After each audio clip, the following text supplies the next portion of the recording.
We have been continuing our discussion over a long series of lectures on the topic archegonity. In this series of lectures, we have reached almost at the fag end. Till now, we have discussed various morphological, anatomical, reproductive aspects, the life cycle aspects of groups such as bryophytes, pteridophytes and gymnosperms. Among gymnosperms, we have already seen the two other classes that are Cycadopsida and Coniferopsida. Now, when we talk about gymnosperms, the extant genera have been classified into these three classes, that is Cycadopsida, Coniferopsida and Gnetopsida. Today we will start our discussion and will start looking for various morphological, anatomical and reproductive features of the class Gnetopsida, and we will do this with the help of a type genus, that is Gnetum. So this class Gnetopsida comprise of three orders: Ephedrals, Gnetales and Velvestiales. And each of these orders are represented by single genus, that is Ephedra, Gnetum and Velvestia respectively. These three genera, they possess some common characteristic features. The first of the common features among these three genera happens to be that all of them, they have xylem which have xylem vessels. Now, as we all know that xylem consists of four different types of cells: the xylem parenchyma, the trachea, tracheids and vessels. The xylem parenchyma and trachea, or we also call them fibers, and tracheids, they are a common feature amongst other gymnosperms. But for the first time during the course of evolution, we have the presence of vessels also. The other common feature amongst these three genera, they are mostly dioecious. That means the male and female cones or the male and female reproductive organs structures, they are found on separate plant bodies. The male strobili are covered by bracts and thus they are also known as flowers. The ovules also remain covered at the base of envelopes that are often termed as perianth. So we can see that for the first time during the course of evolution, the male and female reproductive structures, they are looking like some kind of flowers. The seeds have more than one envelope in comparison to other gymnosperms that have a single integument. So what is happening here is, when we go back towards primitive plant groups, we will see that there is a gradual evolution amongst various structural aspects. Just to have a recap, a very quick recap, if I have to talk about the evolution of conducting strands. So in case of bryophytes, the conducting strands were either not present, or had they been present, they were almost in a very incipient stage. Gradually, during the course of evolution, the next advanced group evolved, that is pteridophytes.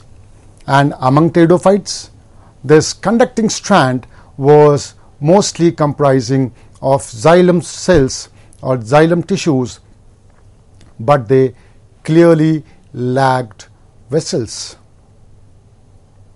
In fact, they lacked fibers also.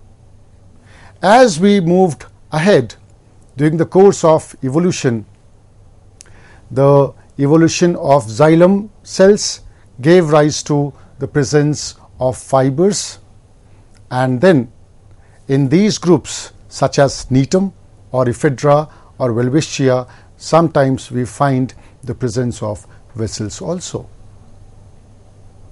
Similarly, as far as the reproductive structures are concerned, we find that the post-fertilization structures, that is zygote and embryo, they are mostly having a single or no integument in bryophytes. These structures gradually had more complicated integuments or structures as we proceed from bryophytes towards pteridophytes. But in gymnosperms, what has happened?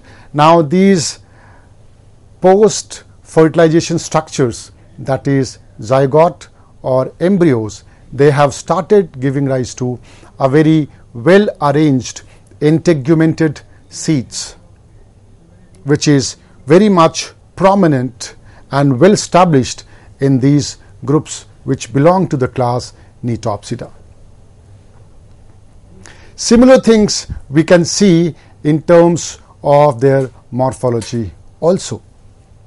So let us move towards our discussion towards one particular genus, that is Netum, and by discussing Netum we'll try to understand various biological aspects of this particular class Nitopsida. So as far as Netum is concerned, it resembles more of an angiosperm than a gymnosperm. Most of the species of Netums are either climbers or they are twiners, and they happen to be woody in nature. Here you can see that climbers of a woody climber of a Netum genus. The genus Netum consists of approximately 30 species, and they are mostly restricted to the tropical and subtropical humid regions of the world, that is the forests of Amazon basin, South America, West Africa, India, Pakistan, Myanmar, South China, Philippines, etc. As far as the morphology and anatomy of Netum is concerned, the sporophyte of Netum displays huge variation. There may be trees such as Netum nimon, Netum costatum. They could be in the form of shrubs such as Netum contractum, or they could be woody climbers such as Netum latifolium, Netum montanum, Netum neglectum and Netum ula, etc. The sporophytic body is differentiated into root, stem and leaves. So we shall try to look into various structural aspects of these one by one. So as far as the roots are concerned in Netum, this plant has a taproot system with many lateral roots. Here in the diagram you can very well see that the Netum has a very well established taproot, and then from this taproot multiple lateral roots arise and move towards the sides. When we cut a transverse section of the root, it reveals a diarch condition. A diarch condition is the one where the vascular bundle and especially the xylem, they are present in two separate bundles. In structure, they resemble like a dicot root. The outermost layer of the epidermis is followed by sufficiently broad parenchymatous starch-filled cortex. Sometimes we also find fiber cells which are present in the cortical cells. Here in the diagram you can see the presence of a diarch structure, a xylem which has two edges, two ends starting from the outer side towards the center of the root. The outermost layer has an epidermis which is also termed as epiblemma. From the epiblemma, root hairs arise. On the outer side of this epiblemma, a thick waxy coat is found also termed as cuticle. Now, below this epiblemma are parenchymatous cells. These parenchymatous cells, they have, sometimes they contain starch and sometimes they have certain fiber cells. The cortex extends up to endodermis. Endodermis is followed by a single layer pericycle, and inside the pericycle lies xylem. The xylem has metaxylem in the center and the protoxylem towards the periphery. Since the conditions are diarch, so we have two protoxylem patches at two opposite ends, and on both the sides of this xylem we have phloem tissues. So that's the transverse sectional structure of roots in Neetum in brief. So as we have already discussed, the endodermis is uniseriate and it encloses a multi-layered pericycle. The primary xylem is diarch. Secondary growth occurs in a very normal manner when we talk about Neetum roots. So we can see the difference between the roots which has primary growth and then which has secondary growth. During secondary growth, secondary phloem and secondary xylem are much more prominent, and it is formed because of the presence of a cambium layer. The pith happens to be more or less reduced in secondary, after secondary growth, because of the presence of secondary phloem. Now let us talk about Neetum stem. The Neetum exhibits two types of branches: long shoots or branches of unlimited growth. When we talk about long shoots, it is present on the main stem or its lateral branch. The lateral branches arise at the nodal parts of that swollen and jointed place that has a pair of cup-like scale leaves. The internodes are very reduced or mostly absent. As far as dwarf shoots are concerned, they arise from the axils of scale leaves at the nodal part of the long shoot. It bears 5 pairs of foliage leaves, each bearing an axillary bud.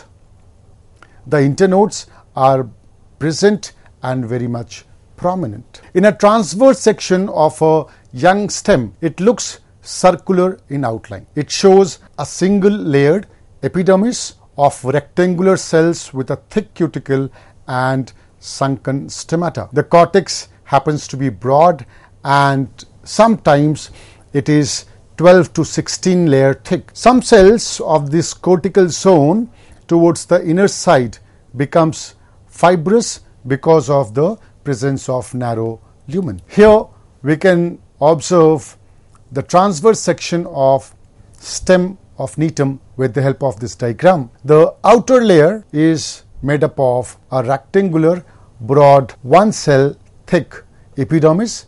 Outside epidermis is present a waxy coating called as cuticle. Now below epidermis there are 12 to 16 layers of parenchymatous cells which are mostly parenchymatous, and the inner zone sometimes becomes fibrous in nature. The cortex is limited up to endodermis, and endodermis is followed by the presence of pericycle. Now below the pericycle, the vascular bundles, they are arranged in multiple patches and they are present in the form of a ring, and in the center they have a pith cells. So in the older stems, a ring of parenchymatous cells become sclerenchymatous in the inner cortex, and they are also called as ring of spicular cells. Endodermis and pericycle are very indistinct. The vascular bundles are collateral and endarch, and they are present in a concentric ring. An endarch vascular bundle is the one where the xylem is present towards the inner side and phloem towards the peripheral end. The secondary growth in Netum is very much prominent, and in many tree species of Netum such as Netum nimon, the secondary growth is absolutely normal and they are very much similar to dicot stems. Now, during the course of secondary growth, the fascicular and interfascicular cambium fuse to form a ring which cuts off bulk of secondary xylem towards inside and some of the secondary phloem towards outside. Now, fascicular cambium are those type of cambium which are found between xylem and phloem tissues. So, when the vascular bundles are present in a concentric ring, the parenchymatous spaces between two vascular bundles, they also give rise to a kind of cambium. Such cambium are termed as interfascicular cambium. So, during the process of secondary growth, the fascicular cambium and interfascicular cambium, they both fuse and form an entire ring, and this ring then starts dividing towards inside, they give rise to secondary xylem, and towards outside they start giving rise to secondary phloem. Because of the formation of, because of the process of secondary growth, the secondary xylem is formed and the wood is prepared. The wood is of pycnoxylic type with more amount of tracheids in it. The secondary phloem is made up of sieve cells and parenchyma. Both elements display great regularity in their arrangement. Sieve cells in uniform rows and parenchymatous cells in angles between them. The parenchymatous cells look very much similar to companion cells in their position and size and contents, but their origin is absolutely different.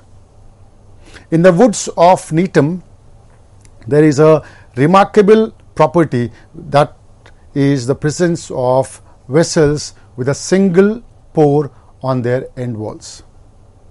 Now, beside vessels, tracheids and xylem parenchyma are also seen, and the xylem parenchyma cells possess some kind of pits also. When we talk about wood of Netum, it is remarkable in showing vessels with a single pore on their end walls. You can see that when we see these perforated end walls in the vessels of Netum, there is some kind of opening, and these openings are one of the remarkable properties, one of the unique properties of Netum species. So, what happens in those species which are climbing?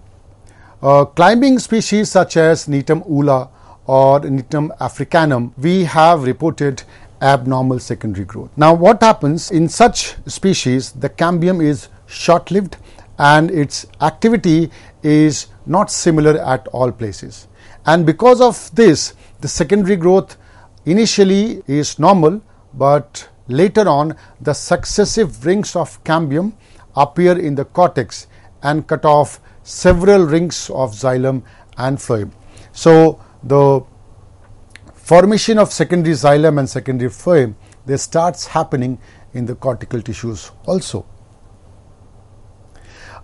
Because of this, there are different types of wood, and the thickness of these secondary tissues are different at different places when we cut across the cross section of such species. They are separate into wedge shaped bundles because of the medullary rays, and the size of secondary vascular bundles may not be same in all the rings. Some of these rings, accessory rings may be incomplete, with the result that either the pith or arrangement of vascular bundle is eccentric. This can be understood with the help of this diagram, where we could see that this is the pith and the first ring is more or less happens to be circular in nature, where the amount of secondary xylem is uniform across the ring and amount of secondary phloem is also uniform. But gradually the cambium tissue starts disappearing or degenerating. So because of this, on the second ring, the xylem tissues, the secondary xylem tissues are less developed here as compared to this side, and later on the third or the fourth ring is formed only on one end and not towards the other side, because the cambium tissues have degenerated or they have stopped functioning on this end. So they have multiple rings of secondary xylem and secondary phloem, but these rings, they are present on only one side rather than being present on all the sides in a uniform manner. So this is one very unique abnormal secondary growth which is very common amongst those species which are climbers. So we'll talk about the anatomy of leaf and various structures, and then we shall continue our discussion towards the reproductive aspects of Netum and fertilization in our next lecture. Thank you so much for your patient listening.